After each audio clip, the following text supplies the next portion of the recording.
नमस्कार साथियों, जैसा कि आप सभी देख रहे हैं, समझ रहे हैं, सुन रहे हैं, कोरोना का महामारी फैली हुई है, कोरोना वायरस का प्रकोप बहुत ज़्यादा फैल रहा है। तो साथियों, हम कैसे इससे दूर हो सकें, कैसे हम इस वायरस से बच सकें? तो सबसे सरल और आप कर सकते हैं, आप योग को अपनाइए। योग में कुछ करें या ना करें, कुछ समझें ना समझें, लेकिन आप आसन, प्राणायाम डेली ज़रूर करें। तो मैं आज आपको बताने वाली हूँ सूर्य भेदी प्राणायाम को। और यह ध्यान रहे, कोई भी प्राणायाम आप करें तो उससे पहले नाड़ी शुद्धि कर लेनी है। नाड़ी शुद्धि सरल लैंग्वेज में अनुलोम विलोम जिसको कहते हैं। साथियों, अगर आप अनुलोम विलोम नहीं जानते हैं तो पिछले वीडियो मैंने डाल रखा है, आप उससे देखकर आप सीख लेना। आज मैं आपको सूर्यभेदी प्राणायाम को बताऊंगी। साथियों, सबसे पहले सावधानियों को समझना है आपको। सूर्यभेदी प्राणायाम किसको नहीं करना है, सबसे पहले ये समझना है। अगर आप सावधानी समझे बगैर सूर्यभेदी प्राणायाम करना शुरू करेंगे तो हो सकता है आपको बेनिफिट के अलावा यानी लाभ ना मिले, नुकसान आपको प्राप्त हो जाए। आपके मन में भाव आएगा कि मैंने सूर्यभेदी प्राणायाम किया था, इसलिए जो है हमें कोई लाभ नहीं मिला, नुकसान हो गया।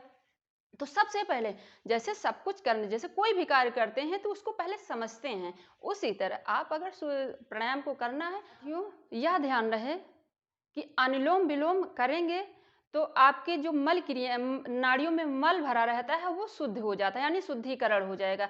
सीधा से आप समझ लें कि अगर आप प्राणायाम करेंगे, श्वासों को अंदर भरेंगे, बाहर निकालेंगे, यानी रेचक पूरा करेंगे।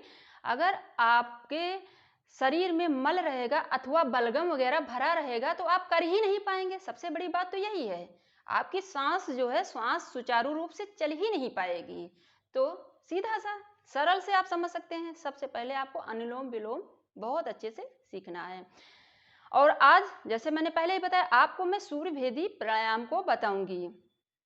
तो यह ध्यान रहे, सबसे पहले आप सावधानियों को नोट करें। साथियों, जिनको नक्सीर आती है उनको सूर्यभेदी प्राणायाम नहीं करना है। जो गर्म प्रदेश में रहते हैं उनको सूर्यभेदी प्राणायाम नहीं करना है, या जिनको गर्मी ज़्यादा लगती है उनको सूर्यभेदी प्राणायाम वर्जित है। जिनको हाई बीपी है वो भी सूर्यभेदी प्राणायाम को नहीं करेंगे, क्योंकि बीपी बढ़ने के चांसेस ज़्यादा हो सकते हैं हाई बीपी में। ये सावधानियों को समझना है।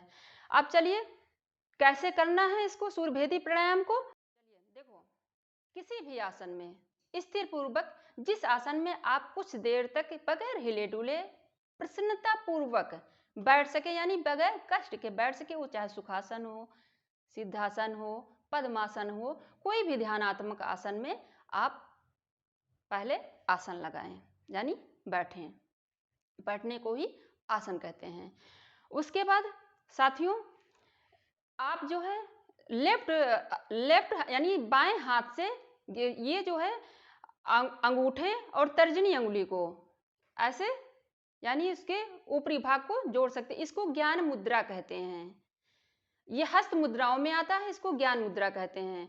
तो बाएं हाथ को इस प्रकार से, और फिर दाहिने हाथ से ये तर्जनी और मध्यमा को यहाँ पर अंगूठे के पास यानी अंगूठे की समझ लो सरल लैंग्वेज में जड़ के पास, वहाँ लगाएंगे।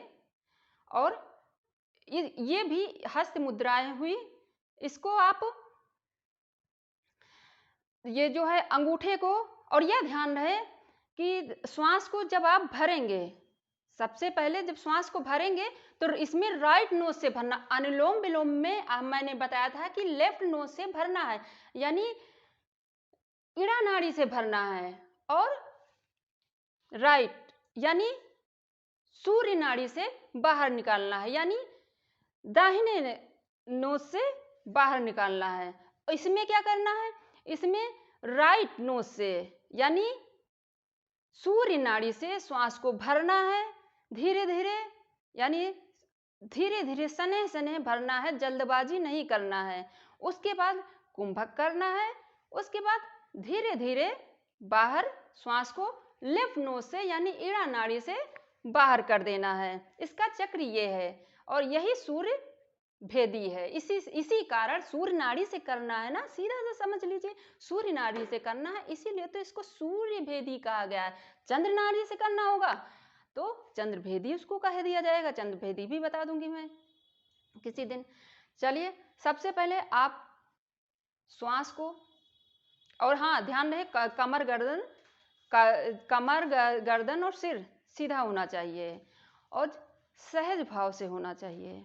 यानी यह भी नहीं कि एक आप एकदम से तने हुए आप कष्ट अनुभव करें, कष्ट भी किसी प्रकार का नहीं होना चाहिए शरीर में। कमर गर्दन सिर सब सीधा होना चाहिए। श्वास को भरें,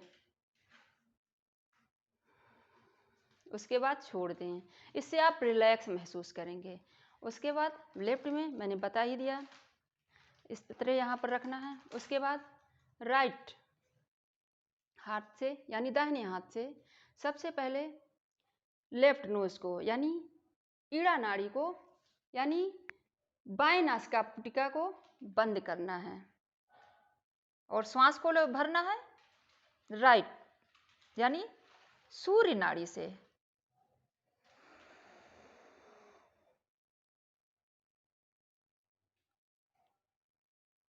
यथाशक्ति आपको रोक कर रखना है।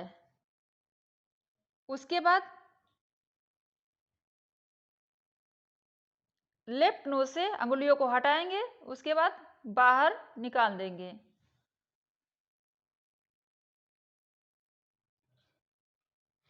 विद्यार्थियों, साथियों, विद्यार्थियों भी हुए, आप सीख रहे हैं, विद्या को अर्जित कर रहे हैं तो विद्यार्थियों भी तो हुए।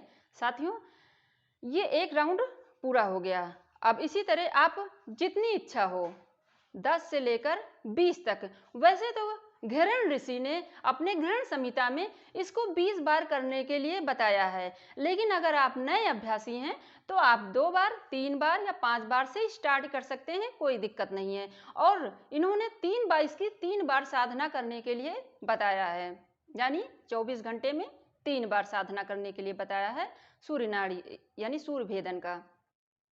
और एक बार मैं और करके बता दूं आपको, ताकि आप अच्छे से और अच्छे से समझ लें। चलिए, इन दोनों अंगुलियों को लेफ्ट नोज की तरफ लगाते हैं और श्वास इधर बंद करते हैं। अब श्वास को राइट नोज से भरना है, अंगूठे को नासिकापुटिका में नहीं लगाना है, यानी श्वास को सूर्य नाड़ी से अंदर पूरक करना है। यथासंभव आपको रोक कर रखना है, यानी यथाशक्ति।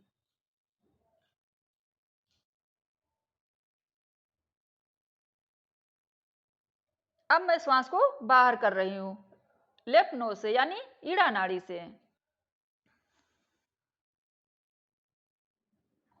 एक राउंड में और बता दूं ताकि आप अच्छे से देख सकें और सीख सकें।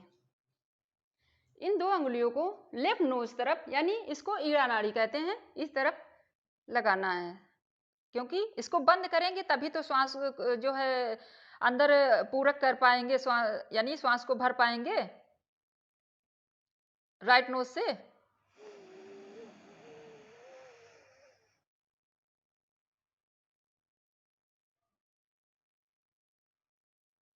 यथाशक्ति रोकना है, उसके बाद लेफ्ट नोज से श्वास को बाहर कर देना है। अब अंगूठे को यानी राइट नोज को अंगूठे से बंद करना है, यानी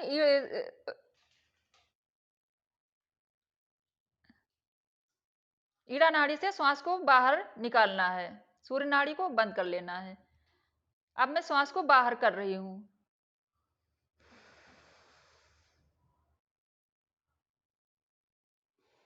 तो साथियों, 2 चक्र मैंने बता दिया है, यानी 2 राउंड बता दिया है आपको। और आप प्रयास करिए धीरे धीरे इसको, यानी जब साधना में इसको लाएंगे, धीरे धीरे प्रयास करते जाएंगे तो आप भी 20 राउंड तक कर सकते हैं। और तो साथियों, आपने सावधानियां समझ लिया और किस प्रकार से सूर्य भेदी प्राणायाम को करना है उसको समझ लिया।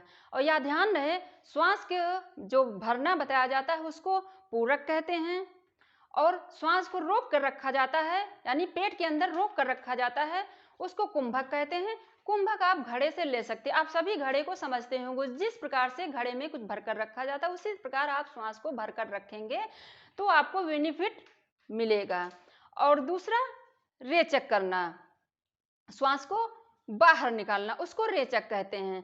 साथियों, आप इसको जो श्वास की जो क्रम संख्या है, वैसे तो अनुलोम विलोम में मैंने बता रखा है, लेकिन इसमें मैं बता दूं। देखो, पहले तो स्टार्टिंग से आप 10 संख्या में श्वास को अंदर भरेंगे, फिर रोकेंगे, फिर रेचक करेंगे, यानी पूरक, कुंभक, रेचक, यानी 10-10 तक कर सकते हैं। अगर उतनी भी आप में शक्ति नहीं है तो आप 2-2 से ही कर सकते हैं। अगर आप में बहुत ज्यादा शक्ति है, यानी 1:4:2 का रेशो कर सकते हैं, यानी 16 यानी 16, 64 यानी 64, यानी 32, 32, 16, 64, 32, इतना रेशो जो है शास्त्रों में बताया गया है, उस प्रकार से आप कर सकते हैं। नहीं, अपने हिसाब से करिए, ठीक। और साथियों, इतना सब आपने बहुत अच्छे से समझ लिया होगा। अब मैं आपको बताऊंगी इससे लाभ क्या मिलेंगे। कोरोना वायरस तो आपके पास तो भटकेगा ही नहीं, सबसे बड़ा तो यही है। और कैसे, अब शास्त्रों के अनुसार आप समझें, घरण ऋषि के अनुसार सबसे पहले इसका लाभ समझें। साथियों, बुढ़ापा दूर होगा, यानी बुढ़ापा नहीं आएगा, मृत्यु नहीं सताएगी, शरीर यानी शरीर की जो आप सूर्य भेदी प्राणायाम करेंगे तो शरीर में शक्ति आपको प्राप्त होगी, और यानी कि अग्नि प्रदीप्त होगी। सूर्य भेदी है ना, शक्तियां प्राप्त होगी। वैसे शक्तियां ग्रहण संहिता में नहीं बताया, लेकिन मैं बता रही हूँ अपनी तरफ से। जब आप करेंगे तो खुद महसूस करेंगे, यानी अग्नि प्रदीप्त होगी। और कौन सी अग्नि? जठराग्नि प्रदीप्त होगी। तब आप जो भी खाए पिएंगे, यानी कुछ खाद्य पदार्थ लेंगे, ठोस पदार्थ लेंगे तो वो आसानी से पच सकेगा, और कुंडलनी जागृत होगी। तो घृण ऋषि ने कितना बताया? बुढ़ापा नहीं सताएगा, मृत्यु नहीं आएगी, यानी मृत्यु नहीं सताएगी। जब बुढ़ापा आएगा नहीं तो मृत्यु नहीं सताएगी, अग्नि प्रदीप्त होगी, और कुंडलनी जागृत होगी। 3 चीजों को इन्होंने बताया। अब आप हठ प्रदीपिका के अनुसार समझें।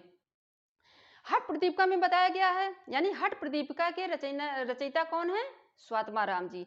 स्वात्मा राम जी ने बताया कि कपाल शुद्धि होगी। अगर आप सूर्य भेदी प्राणायाम करेंगे तो कपाल की शुद्धि होगी आपके, यानी कपाल में जो विद्यमान दोष हैं, विभिन्न प्रकार के दोष उत्पन्न हो जाते हैं, वो दूर होंगे। और वात रोग, जितने भी आपके वात दोष के रोग हैं वो सभी दूर होंगे। वात मतलब वायु, यानी जो वात, जैसे वात पित्त कफ होता है, तो वात, जैसे कफ, यहाँ कफ के रोग यहाँ से उत्पन्न होते, यहाँ प्रॉब्लम क्रिएट होती है। पित्त होता है बीच में, और वात होती है यानी जो नाभि से नीचे वाले, इसका वैसे तो पूरे शरीर में वात होता है, लेकिन अधिक मात्रा में वात नाभि से नीचे होता है। लेकिन यह ध्यान रहे, जहां भी शरीर में अगर दर्द होता है, घुटने का दर्द, कहीं भी कोई जोड़ों का जो दर्द वगैरह होता है, वो सब वात के दूषित होने के कारण ही होता है। तो कितना ज्यादा लाभ है। किसी का पैर दर्द किया करता है, किसी घुटने दर्द किया करते हैं, क्या क्या प्रॉब्लम होती है, तो सूर्यभेदी प्राणायाम करेंगे तो उन दर्दों से दूर हो जाएंगे, यानी दर्द दूर हो जाएगा। तो वात रोग जितने भी प्रॉब्लम होते हैं वो सभी दूर होंगे। और उदर आदि में जो विद्यमान कृमि दोष होते हैं, जो पेट में कृमि दोष उत्पन्न हो जाते हैं, वो सभी दूर होते हैं। तो हठ प्रदीपिका के अनुसार कितने जो है दोषों को दूर करना, यानी कितनी समस्याओं को दूर होंगे, यानी किस प्रकार के लाभ प्राप्त होंगे। तो कपाल में विद्यमान दोष दूर, वात रोग दूर, उदर आदि जो कृमि दोष होते हैं वो सभी दूर होते हैं। ये सब हो गए हठ घृण संहिता और हठ योग प्रदीपिका के अनुसार। साथियों, यह ध्यान रहे, सरल लैंग्वेज में अब आप समझें, यानी ये तो शास्त्रों के अनुसार। अगर सूर्य भेदी प्राणायाम करेंगे तो आपके अंदर ऊर्जा वैसे ही भरपूर मात्रा में हो जाएगी। आपके अंदर कोरोना वायरस पनप ही नहीं पाएगा। जैसे कहते हैं कि गर्म पानी पीना चाहिए, गर्म पानी भी उन्हीं को पीना चाहिए सबसे ज्यादा, जो पित्त दोष से जो है प्रॉब्लम ना क्रिएट हो उनके अंदर, नहीं पित्त दोष बढ़ सकता है। तो आप क्यों नहीं, आप सूर्य और जो पित्त दोषी हैं वो भी सूर्य भेदी प्राणायाम करने से थोड़ा सा बचेंगे, क्योंकि ये भी गर्म होता है ना, तो उनके जो पित्त दोष होते हैं वो उभर सकते हैं। इसलिए इस सूर्यभेदी प्राणायाम को करने से पहले यह वीडियो बहुत ध्यान से देखना और समझना, उसके बाद सूर्यभेदी आप स्वयं करना, प्लस अपनी फैमिली मेंबर को भी जरूर कराना। क्योंकि इस समय आप योगासन प्राणायाम करेंगे तो ये कोरोना वायरस क्या है, कोरोना वायरस कुछ भी नहीं है। आप केवल आसन प्राणायाम करें, इन सब से आप बच सकेंगे। तो साथियों, आपने बहुत अच्छे समझा होगा और स्वयं देखिए और दूसरों को भी जरूर शेयर करिएगा। धन्यवाद साथियों।